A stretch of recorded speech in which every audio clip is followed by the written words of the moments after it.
પ્રભુ ઈસુ ખ્રિસ્ત એ રાજા છે અને આપણે બધા જાણીએ છીએ કે પ્રભુ ઈસુ ખ્રિસ્ત એ રાજા છે. પણ આજે આપણે એ થીમ ઉપર આપણે થોડો સમય મનન કરવા માંગીએ છીએ. આપણે જાણીએ છીએ પ્રમાણે જીસીએફનું જે 2025ના વર્ષનું જે મુદ્રાલેખ છે તો શિષ્યપણા ઉપર આપણે ફોકસ કરીએ છીએ. હવે આપણે અંત ભાગમાં આવી ગયા છીએ, નવેમ્બર અને ડિસેમ્બર. એટલે આ દિવસોમાં આપણે એ શિષ્યપણાનો જે થીમ છે એની ઉપર ફોકસ નહીં કરતા, જે બીજા જે થીમ્સ છે એની ઉપર આપણે ફોકસ કરવાના છે. આજનું જે આપણું જે થીમ છે તો ક્રાઇસ્ટ ધ કિંગ, પ્રભુ ઈસુ એ આપણા રાજા છે અને એનું પર્વ જ્યારે આખી મંડળી ઉજવી રહી છે આ પૃથ્વી ઉપર, ત્યારે આપણે પણ આ ગુજરાતી ચર્ચ તરીકે એ ઉજવવા માંગીએ છીએ. આજે જ્યારે આપણે ઉજવણીની વાત કરીએ છીએ, આપણે કોઈ સેલિબ્રેટ નથી કરતા, પણ આપણે અત્યારે પ્રભુ ઈસુ ખ્રિસ્તને રાજા તરીકે આપણા જીવનમાં એ કોણ છે ને એ રાજા એ કેવા રાજા છે એની ઉપર આપણે થોડો સમય મનન કરવાના છે. તેથી કરીને 2 શાસ્ત્ર પાઠ આપણે જે વાંચ્યા એની ઉપર આપણે થોડો સમય ફોકસ કરીશું અને બીજા અમુક પ્રભુના જે આ પ્રભુના પવિત્ર વચનોમાંથી અમુક જે વચનો છે એ પણ હું તમારી આગળ શેર કરીશ. આવો પ્રાર્થના કરીએ. પ્રભુ તમે બોલો ને તમારા બાળકો આજે અમે સાંભળવા માટે તૈયાર છે. આ તમારું વચન એ તો જીવંત વચન છે પ્રભુ. એ 2 ધારી તલવાર કરતાં પણ વિશેષ તીક્ષ્ણ છે કે જે સાધાને મજ્જાને ભેદે છે. આજે જ્યારે તમારા વચનના ભાષણ પાસે અમે આવ્યા છીએ, પૂરી ગંભીરતાથી, નમ્રતાથી, પિતાજી ભંગિત હૃદય અમે તમારી પાસે આવ્યા છીએ. એક ઝંખના અને ઉત્કંઠા સાથે, એક એક્સપેક્ટેશન સાથે અમે તમારી પાસે આવ્યા છીએ પ્રભુ, કારણ કે અમે એ તમારા વચનોમાંથી તમારું જે શિક્ષણ છે મેળવવા માંગીએ છીએ. પ્રભુ પવિત્ર આત્મા દેવ, આજે તમે સર્વની સાથે વાત અને વ્યવહાર કરો. મુજ અવળ પાત્રને તમારા વધસ્તંભની આડમાં રાખો. આજે તમારો વધસ્તંભ અમે ઊંચો કરીએ છીએ પ્રભુ ઈસુ. અમે તમને અમારા રાજા તરીકે કબૂલ કરીએ છીએ અને સગળું માન, મહિમા, ગૌરવ પ્રભુ ઈસુ તમને એકલાને આપતા મારી પ્રાર્થના પ્રભુ ઈસુનું નામમાં માંગીએ છીએ. માટે સાંભળો અને સ્વીકાર કરો. આમીન. આપણે જે 2 શાસ્ત્રપાઠ આજે જે આપણે વાંચ્યા, એક તો માથી લખેલી સુવાર્તાનો 21મો અધ્યાય 1 થી 11 કલમ, અને બીજું જે પાઠ આપણે વાંચ્યું એ તો પ્રકટીકરણનું પુસ્તક તેનો 19મો અધ્યાય 11 થી 16 કલમ. આ પ્રભુ ઈસુ ખ્રિસ્ત માટે આ વચનો લખવામાં આવ્યા છે. પણ તમે જુઓ કે પ્રભુ ઈસુ ખ્રિસ્ત એક રાજા છે, પણ એમની 2 જુદી લાક્ષણિકતાઓ અહીંયા આપણને આ બંને શાસ્ત્રપાઠમાંથી જોવા મળે છે. જે માથી લખેલી સુવાર્તાનો 21મો અધ્યાયમાં જે આપણે વાંચ્યું 1 થી 11 કલમ, એ તો જો કે જે વિજયવંત પ્રવેશ છે, અત્યારે આ દિવસોમાં એની ઉપર આપણે મનન નથી કરતા, પણ જે શાસ્ત્રપાઠની અંદર જે અગત્યની બાબત આપણે જોવા માંગીએ છીએ તો એ છે માથી લખેલી સુવાર્તા 21મો અધ્યાય 5મી કલમમાં. ત્યાં શું લખ્યું છે? સિયોનની દીકરી એમ કહો કે જો તારો રાજા તારી પાસે આવે છે, તે નમ્ર છે તથા ગધેડા પર, હા ખોલા પર, એટલે ગધેડીના વછેરા પર સવાર થઈને આવે છે. આ પ્રથમ વખત અહીંયા પ્રભુ ઈસુ ખ્રિસ્ત ઓપનલી પોતાને જાહેર કરે છે કે તે રાજા તરીકે આવી રહ્યા છે. આની પહેલા જેટલી બધી વખત એમને રાજા તરીકે એમને જ્યારે શિષ્યો અને જે લોકો પ્રગટ કરવાનો પ્રયત્ન કરતા હતા, ત્યારે પ્રભુ ઈસુ હંમેશા હેઝિટેટ થતા હતા અને ના પાડતા હતા, ના હમણાં મારો સમય આવ્યો નથી. પણ આ પ્રથમ વખત જ્યારે હવે વધસ્તંભ લગભગ પાસે આવી ગયો છે, ત્યારે વધસ્તંભ પર જતા પહેલા એ આ યરુશલેમની અંદર વિજયવંત પ્રવેશ કરે છે અને ત્યાં જાહેરમાં લોકો જ્યારે કહે છે કે જો સિયોનની દીકરી તારો રાજા તારી પાસે આવે છે, ત્યારે પ્રભુ ઈસુ ત્યાં નકાર નથી કરતા પણ સ્વીકાર કરે છે કે હા, હું રાજા તરીકે આજે આવી રહ્યો છું. પણ એ કેવા રાજા તરીકે અહીંયા આપણને જોવા મળે છે? તો કહે છે કે એ તો નમ્ર છે અને ગધેડા ઉપર, હા ખોલા ઉપર, એટલે ગધેડીના વછેરા ઉપર સવાર થઈને આવે છે. વાલો, અત્યારે પ્રભુ ઈસુ એક નમ્ર રાજા તરીકે પ્રગટ થયેલા છે. 2000 વર્ષ પહેલા જ્યારે પ્રભુ ઈસુ આવ્યા ત્યારે એક નમ્ર રાજા તરીકે, એક સેવક રાજા તરીકે, આપણે ઇંગ્લિશમાં કહે છે સર્વન્ટ કિંગ તરીકે એ આવ્યા હતા અને અત્યારે પણ એક નમ્ર રાજા તરીકે એ આપણી સાથે વ્યવહાર કરે છે. પણ પછી આપણે જ્યારે પ્રકટીકરણમાં જઈશું ત્યારે આપણને ખબર પડશે કે જ્યારે બીજી વખત તે આવશે ત્યારે કોઈ જુદા રાજા તરીકે આવવાના છે. એટલે આજે જ્યારે આપણે ક્રાઇસ્ટ ધ કિંગ, ઈસુ ખ્રિસ્ત આપણો રાજા છે, એ પર્વ જ્યારે ઉજવી રહ્યા છે, ત્યારે એ સમજવું ને, એ જાણવું ને, એ રિફ્લેક્ટ કરવું, એ મનન કરવું, એ યાદ રાખવું બહુ જરૂરી છે કે જે રાજા 2000 વર્ષ પહેલા આવ્યા છે એ હવે જ્યારે આવશે ત્યારે બહુ જુદી રીતે આવશે. એ રાજા તરીકે ચોક્કસ આવશે, પણ એક રૂલર તરીકે આવશે, એક ન્યાયાધીશ તરીકે આવશે. અને ત્યારે એ નમ્રતા કે પછી એ માફી કે પછી એ પસ્તાવાની કોઈ વ્યવસ્થા કે કોઈ આયોજન નહીં હોય, પણ ત્યાં એક જુદી રીતે એ રાજા તરીકે આવશે. એટલે વાલો આજે આપણે બે પેસેજને ધ્યાનમાં રાખીને એક કમ્પેરેટિવ સ્ટડી આપણે થોડો સમય કરવા માંગીએ છીએ. કેમ? કારણ કે હું ને તમે પ્રભુ ઈસુને ઘણા વર્ષોથી ઓળખીએ છીએ. આપણામાંના મોટા ભાગના, આઈ હોપ અને મને વિશ્વાસ છે કે આપણામાંના બધાએ પ્રભુ ઈસુને પોતાના અંગત તારનાર તરીકે સ્વીકારેલા છે. આપણે દરેક જણ પ્રભુ ઈસુ સાથે વ્યક્તિગત સંબંધમાં છીએ. આપણે પ્રભુના નામને ધન્યવાદ આપીએ છીએ. પણ વાલાઓ, આપણામાંથી ઘણા બધા આપણે પણ ઘણી બધી વખત કોમ્પ્લેસન્ટ બની જઈએ છીએ. આપણે એને બહુ સ્વાભાવિક લઈ લઈએ છીએ. અને રાજા છે ખરો પ્રભુ ઈસુ, પણ ઘણી બધી વખતે હું પોતે રાજા બનીને મારા જીવનનું વહીવટ કરું છું. હું પોતે મારી જાતને રાજા તરીકે, ઇવન મારી સેવામાં પણ ઘણી બધી વખત એવું બને છે, હું મારી જાતને પણ એની અંદર સામેલ કરું છું કે જ્યારે અમે સેવામાં હોય છે ત્યારે જાણે કે અમે લીડ કરતા હોય, સેવકો અમે પોતે લીડ કરતા હોય એવું પણ બની જાય છે.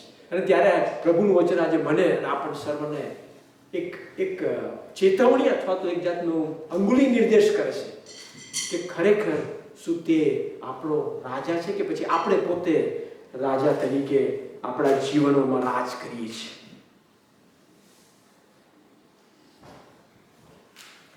યોહાનની લખેલી સુવાર્તાનો 13મો અધ્યાય એની 2 થી 5 કલમમાં આ પ્રમાણે વર્ણન કરવામાં આવ્યું છે.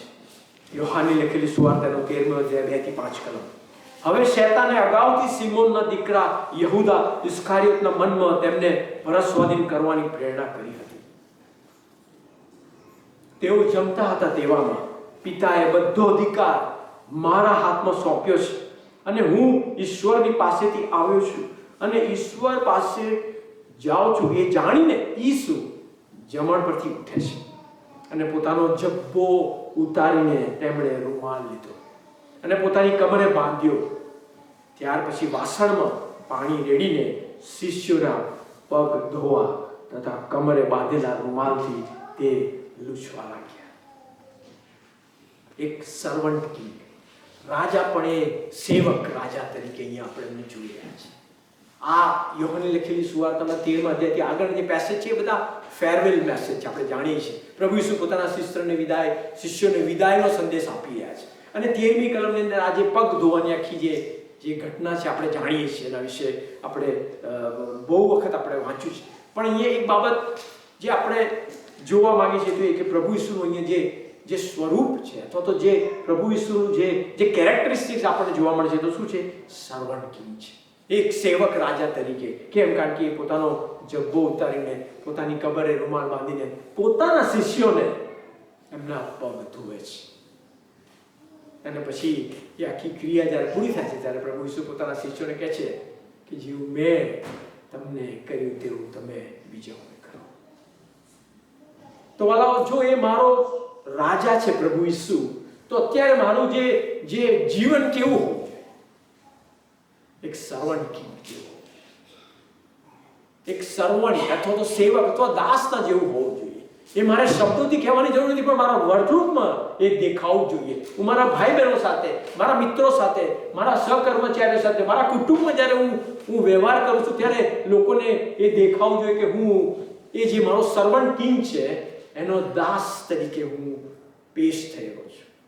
શું વલાઓ, આપણે એ પ્રભુ ઈસુનો દાખલો આપણા જીવનમાં લઈએ છીએ? એ મારો રાજા છે ખરો, પણ શું ખરેખર એમની જે લાક્ષણિકતાઓ છે એને આપણા જીવનમાં આપણે લાગુ કરીએ છીએ? દાસનું સ્વરૂપ ધારણ કરો. અને તમે જો એ આપણી પાસે ટાઈમ નથી, પણ તમે ફક્ત જો દાસ અથવા તો જે સ્લેવ અથવા સર્વન્ટને જે યહૂદી સંસ્કૃતિમાં જો તમે એનું વિચારો તો એ લોકોની કોઈ વિસાત નહીં, એમની કોઈ સમાજની અંદર એમનું કોઈ સ્થાન નહીં. એકદમ નિમ્ન કક્ષાના લોકો.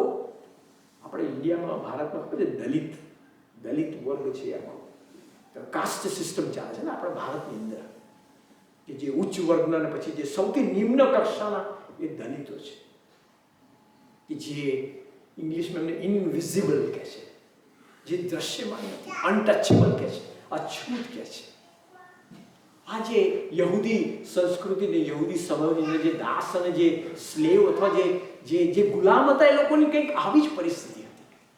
પ્રભુ ઈસુ એ રાજા હોવા છતાં પણ પોતે એ સ્વરૂપ ધારણ કરે છે. અને આજે મને ને તમને પ્રભુ એ યાદ કરાવે છે કે શું ખરેખર હું પણ એ ખરા અર્થમાં સેવક તરીકે મારું જીવન જીવું છું. એ સર્વન્ટ કિંગ, એક સેવક રાજા તરીકે પ્રભુ ઈસુ આ પૃથ્વી પર આવ્યા. અને આજે જ્યારે આપણે ક્રાઇસ્ટ ધ કિંગ પર્વ ઉજવી રહ્યા છે, આપણે જ્યારે પ્રભુ ઈસુ એ રાજા તરીકે એમનું પર્વ જ્યારે ઉજવી રહ્યા છે, ત્યારે આપણે પોતાના જીવનનો તપાસ કરીએ. મારા જીવનનો તપાસ કરવાનો છે. હલો, નમ્રતા એક ફેશન થઈ ગઈ છે. હ્યુમિલિટી અને હમ્બલનેસ છે ને, it has become a fad word. એક ફેશન થઈ ગયું છે.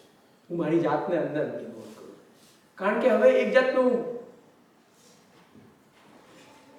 એક શો બની જાય છે. પછી મારો એક વસ્તુ યાદ રાખી, મારો ને તમારો ઈશ્વર એ આપણા હૃદયોને અભ્યંતરમાં પારખે છે. મારા ને તમારા હૃદયોની અંદર ઊંડાણથી એ તપાસ કરે છે. અને તેથી કરીને જો હું પ્રભુ ઈસુને મારા રાજા તરીકે મેં સ્વીકાર્યા છે, મારે ને તમારે આપણા જીવનની અંદર એ સેવકનું ખરું સ્વરૂપ ધારણ કરવું અને અમલમાં લાવવું અને જીવન જીવવું, વ્યવહારમાં લાવવું એ બહુ જરૂરી છે. ફિલિપીનો પત્ર એનો 2 અધ્યાય 5 થી 11મી કલમ, આ બહુ ફેમસ પ્રભુના વચનો છે. આપણે જાણીએ છીએ પાઉલ પ્રેરિતે જે ફિલિપીને મંડળીને ઉદ્દેશીને જે પત્ર લખ્યો એના 2 અધ્યાય 5 થી 11 કલમમાં આ રીતે એમણે લખ્યું છે, ખ્રિસ્ત ઈસુનું મન જેવું હતું તેવું તમે પણ રાખો. પોતે ઈશ્વરના રૂપ છતાં તેમણે ઈશ્વર સમાન હોવાનું પકડી રાખવાનું ઈચ્છ્યું નહીં, પણ તેમણે દાસનું સ્વરૂપ ધારણ કરીને, એટલે માણસોના રૂપમાં આવીને પોતાને ખાલી કર્યા અને માણસના આકારમાં પ્રગટ થઈને મરણને, હા વધસ્તંભના મરણને આધીન થઈને પોતાને નમ્ર કર્યા. એમણે જાણી જોઈને ઇન્ટેન્શનલી એમણે પોતાને ખાલી કર્યા. એમણે પોતાનું જે પદ હતું એમણે એનો ત્યાગ કર્યો અને એમણે પોતે પોતાનું ગૌરવ ને પોતાનું સગળું જે માન ને સન્માન છોડીને આ પૃથ્વી પર આવ્યા. અને હવે આપણે થોડા સમય આવતા રિવાજ આપણે એડવેન્ટ સિઝનમાં પ્રવેશ કરીશું, રાઈટ? આગમનની અને નાતાલનો બધો આનંદ એ બધામાં પણ વાલાઓ, એ પ્રભુ ઈસુ જો મારો તમારો રાજા છે, એટલું યાદ રાખીએ કે તે એક દાસના સ્વરૂપમાં આવ્યા અને મારે તમારે એ દાસનું સ્વરૂપ આપણા જીવનમાં એનો અમલ કરવો જરૂરી છે, કે જ્યાં આપણે પોતાને ખાલી કરીએ. એ ગ્રીક વર્ડ ઘણી બધી મેં તમને કીધું છે ને, એનો એ ગ્રીક વર્ડ છે કિનોસિસ. કિનોસિસ શબ્દનો અર્થ શું થાય છે? Self emptying nature. પોતાની જાતને ખાલી કરવાનો એ સ્વભાવ, એ મારો તમારો પ્રભુ ઈસુ, એ જે આપણો રાજા છે, એમનો એ સ્વભાવ છે. સેલ્ફ એમ્પ્ટીંગ ગોડ છે. પોતે પોતાની જાતને ખાલી કર્યા કરે છે. ભલો જો મારો તમારો ઈશ્વર પોતાને જો ખાલી કર્યા કરતો હોય, તો આપણે શા માટે અભિમાન કે ગૌરવ કે પછી ઈગો રાખવાની જરૂર છે? આપણે કોઈ જરૂર નથી. ત્યારબાદ જે બીજો પેસેજ છે એમાં આપણે જઈએ, પ્રકટીકરણનું પુસ્તક એનો 19મો અધ્યાય ને 11 થી 16મી કલમ. પ્રકટીકરણ 19 ને 11 થી 16. હવે પ્રભુ ઈસુ ખ્રિસ્તનું બીજું સ્વરૂપ હવે આપણે જોઈશું. આપણે જે પહેલો શાસ્ત્ર અભ્યાસ, આપણે જે શાસ્ત્ર પાઠ જે વાંચ્યો, આથી લખેલી સુવાર્તા 21મા અધ્યાયમાં નમ્ર રાજા તરીકે આવે છે, ગધેડી પર સવાર કરીને આવે છે. અને પછી આપણે જોયું યોહાનની લખેલી સુવાર્તા 13મા અધ્યાયમાં એમણે પોતાને એક સર્વન્ટ કિંગ તરીકે તેઓ આવે અને એમણે પગ ધોયા. અને ફિલિપીનો પત્રમાં આપણે વાંચ્યું કે એમણે પોતાની જાતને ખાલી કર્યા. પણ હવે જ્યારે પ્રેક્ટિકલમાં આપણે આવીએ છીએ, 19મા અધ્યાયમાં જ્યારે આપણે વાંચીએ છીએ, ત્યારે કંઈક જુદું જ વર્ણન ત્યાં કરવામાં આવ્યું છે. અને વાલો, આ બીક લાગી વર્ણન છે. કેમ? કારણ કે અહીંયા પ્રભુ ઈસુ એક જુદા સ્વરૂપમાં આવશે. અને હું તમને કહું કે એ દિવસ બહુ દૂર નથી. આપણે જાણીએ છીએ ને, બધી જે આગાહીઓ છે પૂરી થઈ ગઈ છે. હવે આપણે છેલ્લા સમયમાં જીવી રહ્યા છે. લડાઈઓ થઈ રહી છે ને ચારે તરફ અફવાઓ ચાલી રહી છે, ને જાણે કે આપણે we are in the last days. જો કે આપણે જાણતા નથી પ્રભુ ઈસુ ક્યારે આવશે, પણ હી ઇઝ કમિંગ સૂન. એ બહુ ઝડપથી આવી રહ્યા છે.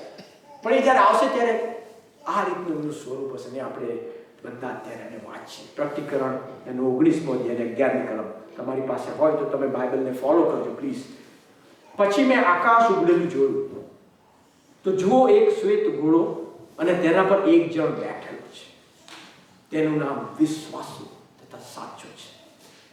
તે પ્રમાણિકપણે ન્યાય તથા લડાઈ કરે છે. તેની આંખો અગ્નિની જ્વાળા જેવી છે અને તેના માથા પર ઘણા મુગટ છે. તેના પર એવું નામ લખેલું છે કે જે તેના સિવાય બીજો કોઈ જાણતું નથી. તેણે રક્તથી છંટાયેલો જબ્બો પહેરેલો છે. તેનું નામ દેવનો શબ્દ છે. આકાશમાંના સૈન્યો શ્વેત ઘોડા પર સવાર થઈને ઉજળા તથા શુદ્ધ બારીક શણના વસ્ત્રો પહેરીને તેની પાછળ પાછળ જાય. તેના મોંમાંથી ધારવાળી તલવાર નીકળે છે કે તે વડે તે વિદેશીઓને મારે. તે લોડાના દંડથી તેઓના પર અધિકાર ચલાવશે અને સર્વશક્તિમાન દેવના સખત કોપનો દ્રાક્ષાકુંડ તે ખૂંદે છે. તેના જબ્બા પર તેની જાંઘ પર રાજાઓના રાજા તથા પ્રભુનો પ્રભુ એવું નામ લખેલું છે. ધ્રુજારીને કંપારી છૂટી જાય એવું આ વર્ણન છે. એ જ પ્રભુ ઈસુ માટે આ લખ્યું છે કે જે 2000 વર્ષ પહેલા એક નમ્ર ગધેડી પર સવાર થઈને એક સર્વન્ટ કિંગ તરીકે આવ્યા, પણ હવે જ્યારે આવશે ત્યારે આ રીતે આવશે. એક રૂલર તરીકે આવશે, એક ન્યાયાધીશ તરીકે આવશે. ત્યારે પછી કોઈ પસ્તાવાની કે માફીની કે પછી નમ્રતાની ત્યાં વાત નહીં હોય, કારણ કે એ સમય વીતી ગયો છે. માનો અત્યારે ફરી આપણે પ્રભુના બાળકો તરીકે પ્રભુ આપણને આ બાબત યાદ કરાવે છે કે રખીને આપણે એવા બ્રહ્મ રહીએ કે મેં પ્રભુને જીવન સોંપ્યું છે, પણ પછી હું જ મારા જીવનનો માલિક બનીને હું જીવન જીવું. કદાચ પાછળની દશા બહુ ભયંકર હોય અને તેથી કરીને આપણે જે પ્રભુને ઓળખીએ છીએ અત્યારે ફરી કોઈ પ્રભુની આગળ આપણે પોતાની જાતોને લાવીએ, કારણ કે હવે જ્યારે પ્રભુ ઈસુ આવશે ત્યારે એક ન્યાયાધીશ તરીકે આવશે. એ આખી એ સ્વર્ગીય વૈભવ સાથે ને સૈન્યો સાથે ને અગ્નિ ને ફાયર સાથે પ્રભુ ઈસુ આવશે અને આ પૃથ્વી પર આવીને ન્યાય કરશે. મારો ને તમારો ન્યાય, જે લોકો આપણી અગાઉ ગયા છે એનો ન્યાય, આખી પૃથ્વીના સમસ્ત માનવ જાતનો ન્યાય કરવામાં આવશે. દરેક દેશ જાતિઓ એની આગળ આવશે. વાલા, આ તો યોહાને માનવી દ્રષ્ટિમાં જે એને જોયું એનું વર્ણન કર્યું છે, એટલે એ વર્ણન કરી નહીં શકાય એવું એ દ્રશ્ય હશે. પણ આ તો યોહાન જે પાટમસ બેટ ઉપર એને જે દર્શન થાય છે એને પ્રકટીકરણ એ લખે છે અને માનવી કલ્પનાથી એને લખ્યું છે. તો પણ એટલું ધ્રુજારી અને કંપારી છૂટે એટલું આ વર્ણન છે, તો ખરેખર તો હકીકતમાં કેટલું ભયંકર અને ભવ્ય હશે. વાલાઓ, અત્યારે પ્રભુ આપણને એ યાદ કરાવશે અને તેથી કરીને આપણે કોમ્પ્લેસન્ટ ના, આપણે નિશ્ચિતતા બની જઈએ. એક દિવસને એક પળ પ્રભુની આગળ પોતાને કહે, પ્રભુ મને તોડો, પ્રભુ મને ભંગિત કરો, કારણ કે માણસનું સૌથી મોટું જે નબળી બાબત છે ને એનો બંડખોર નેચર છે મારો અને આપણે બંડ કરીએ છીએ. આપણે રિબેલિયસ નેચરના મનુષ્યો છે. પ્રભુ ના પાડશે એ જ આપણે કરીશું. ભલે આપણે પ્રભુના બાળક હોય છે. હું અત્યારે અવિશ્વાસની વાત નથી કરતો, હું વિશ્વાસની વાત, કારણ કે પ્રભુએ મને આ બતાવ્યું છે એટલે હું તમારી આગળ નમ્રતાથી શેર કરવા માંગુ છું કે જો આપણે પ્રભુ ઈસુને ઓળખીએ છીએ, પણ ખરેખર શું આપણે પ્રભુ ઈસુને આપણા જીવનમાં રાજા તરીકે રાખ્યા છે કે નહીં? કારણ કે એ દિવસ આવશે ત્યારે એ ન્યાયાધીશ તરીકે આવશે. એટલે હું ગભરાવા નથી માંગતો, પણ જસ્ટ એક બે રિયાલિટી આપણી આગળ એની આ કમ્પેરેટિવ સ્ટડી આપણે કરી છે. એ નમ્ર રાજા છે, અત્યારે પણ એ નમ્રતાથી આપણી સાથે વ્યવહાર કરી રહ્યા છે, પણ જ્યારે એ આવશે ત્યારે એક ન્યાયાધીશ તરીકે આવશે. તો હાલો, આ કૃપાના સમયમાં આપણે જીવી રહ્યા છે ને, આપણે આ કૃપાના સમયમાં જીવીએ છીએ, એટલે આ સમયને વ્યર્થ ના કરીએ. એક એક સમય, એક એક પળ, એક એક દિવસને આપણે પ્રભુની આધીનતા છે, કારણ કે પ્રભુનો આવવું બહુ જ નજીક છે. Christ the king, but is he my king? પ્રભુ ઈસુ એ રાજા છે, પણ શું ખરેખર મેં એમને મારા જીવનમાં રાજા તરીકે સ્થાન આપેલું છે કે પછી હું પોતે જ રાજા તરીકે મારા જીવનનો વહીવટ કરું છું?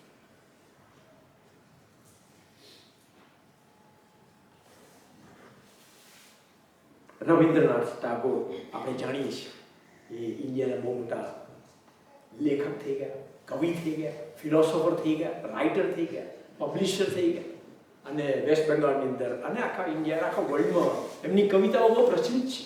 એમની એક કવિતા, ગીતાંજલિ નામની કવિતા, 1913માં એને નોબેલ પ્રાઇઝ મળતું લિટરેચર માટે, સાહિત્ય માટે એમને આ જે ગીતાંજલિ નામની જે કવિતા છે એના માટે એમને નોબેલ પ્રાઇઝ પણ મળેલું. બહુ સુંદર એમણે બધી એ કવિતા લખી છે, બહુ સુંદર એમના ગીતો પણ છે. હજુ પણ જો તમે બાંગ્લાદેશમાં અને વેસ્ટ બંગાળમાં જાઓ તો ત્યાં એમના ગીતો બહુ પ્રચલિત છે. એમણે એમની આ જે ગીતાંજલિ જે કવિતા છે એમાં આ એક વાત લખી હતી કે જે અત્યારે તમારી સાથે શેર કરીને પછી મારા આ સંબંધ બંધ કરીશ. એક ભિખારી એક રસ્તાની કોર ઉપર ઉભેલો હતો અને એ ભિખારી એ દીક્ષા અથવા ભીખની રાહમાં એ રસ્તાની કોર ઉપર રસ્તાના કિનારે ઉભેલો હતો. અને એવામાં એણે જોયું કે એક સોનેરી ચેરિયટ, ગોલ્ડન ચેરિયટ અથવા તો રથ ધીમે ધીમે એની પાસે આવતો અને એ બહુ ખુશ થઈ ગયો. કારણ કે એણે જોયું કે આ તો કોઈક બહુ મહાન વ્યક્તિ આવી રહ્યા છે, કારણ કે એ તો સોનાના રથ પર આવી રહ્યા છે અને એ રથ સ્પીડમાં આવતો હતો. એટલે એને એમ થયું કે ખબર નહીં હવે મારી પાસે આવશે કે નહીં, પણ એ રથ આવીને સીધું એની પાસે આવીને ઊભો રહ્યો. અને એ રથમાંથી એક બહુ મહાન એક વ્યક્તિ, એક રાજા જેવી વ્યક્તિ એ રથ પરથી નીચે ઉતરે છે અને એ ભિખારી પાસે આવે છે. અને ભિખારી બહુ ખુશ થઈ ગયો, કારણ કે એને થયું કે આજે મને બહુ સારી ભિક્ષા મળશે, દીક્ષા મળશે અથવા કંઈક દાન મળશે. પણ એ રાજાએ એ ભિખારીની પાસે આવીને એને કહ્યું કે મને આપવા માટે તારી પાસે કશું છે? પેલો ભિખારી થોડો આશ્ચર્યચકિત થઈ ગયો, કારણ કે એની પાસે કશું નથી. એ તો આશા રાખતો હતો કે આ સોનેરી રથમાં જે સવાર થઈને કોઈ મહાન વ્યક્તિ આવી રહ્યા છે, કોઈ રાજા છે, એ મને બહુ સારું ભીખ આપશે તો દાન આપશે તો ભિક્ષા આપશે. પણ આ તો ઉલટું, એ વ્યક્તિ મારી પાસેથી કશું માગી રહ્યા છે. એટલે થોડુંક મનમાં એને અસંતોષ પણ થયો. પણ પછી એને થયું કે હવે આ તો કોઈ રાજા છે ને કશું માગી રહ્યા છે. એટલે એણે પોતાની જે જોડી હતી એમાં હાથ નાખ્યો અને એમાંથી એક ખૂણામાં કોઈક અનાજના એક દાણો હતો. એ એણે ધીમે ધીમે કાઢ્યું અને પેલા રાજાના હાથ પર એમણે જે ધર્યું હતું એમને તેમને મૂકી દીધું. એટલે રાજા એનો આભાર માનીને પાછા એ રથમાં બેસી ગયા. એ રથ થોડો સમયમાં ત્યાંથી પસાર થઈ ગયો. આ ભિખારીને બહુ દુઃખ થયું કે હું બહુ મોટી આશા સાથે અહીંયા આ વ્યક્તિ પાસે કશું અપેક્ષા રાખતો, પણ મને કશું મળ્યું નહીં. પછી એ તો પોતાના ઘેર રાત્રે ગયો અને પછી એણે એની જે કંઈ જોડી હતી એમાં એને જે કંઈ મળ્યું હતું એને ટેબલ ઉપર ખાલી કર્યું. તો એમાંથી એને એક નાનું ગોલ્ડની નગેટ મળી અને પછી એને ખ્યાલ આવ્યો કે મેં જો બધું જ મારા જેટલું અનાજ હતું જો બધું આપ્યું હોત તો એ બધું અનાજ એ સોનું બની ગયું હોત. પણ કારણ કે મેં એક નાનું જ એક ગોલ્ડ એક મારું નાનું જ એક અનાજનો દાણો મેં એ રાજાને આપ્યો અને હવે એના બદલામાં મને એક નાની ગોલ્ડની નગેટ અથવા એક સોનાની એક દાણો મને મળ્યો છે. વાલાઓ, જો પ્રભુ ઈસુ આપણો રાજા છે અને આપણે જો એને સર્વસ્વ આપીશું તો આપણું એ સર્વસ્વને પ્રભુ અજાયબ રીતે એનો ઉપયોગ કરશે અને એના મહેમાન માટે વાપરશે. પણ જો આપણે પછી થોડુંક જ પોતાના રાજાને આપણે આપીશું તો પછી પ્રભુ એટલું જ આપણો ઉપયોગ કરશે. તેથી કરીને આજે જ્યારે આપણે ક્રાઇસ્ટ ધ કિંગ પર્વને ઉજવી રહ્યા છે ત્યારે અથવા તો એને યાદ કરીને એના નામમાં આપણે પ્રભુ ઈસુને રાજા તરીકે આપણે એની પર મનન કરીએ છીએ ત્યારે વાલાઓ એવું થવા દો કે આપણે આપણા જીવનને સર્વસ્વ એ પ્રભુ ઈસુ આપણા રાજાને આપી દઈએ. મારું બધું જ હું એમને આપી દઉં. નહીં કે એક નાની બાબત કે પછી જીવનનો એક નાનો ખૂણો કે પછી મારા તાલંતોની એક નાની બાબત અથવા તો મારો થોડોક સમય અથવા તો મારા થોડાક નાણાં અથવા તો મારું થોડુંક હું પ્રભુ ઈસુને આપું. એવું ના થાય. આપણે એને સર્વસ્વ આપે. કેમ? કારણ કે જો આપણે એમને સર્વસ્વ આપીશું તો એ રાજા એ બધાનો ઉપયોગ કરીને એના મહેમાન માટે એનો ઉપયોગ કરશે. આવો આપણે આંખો બંધ કરીએ અને પ્રભુની આગળ થોડો સમય શાંત થઈ ગયો.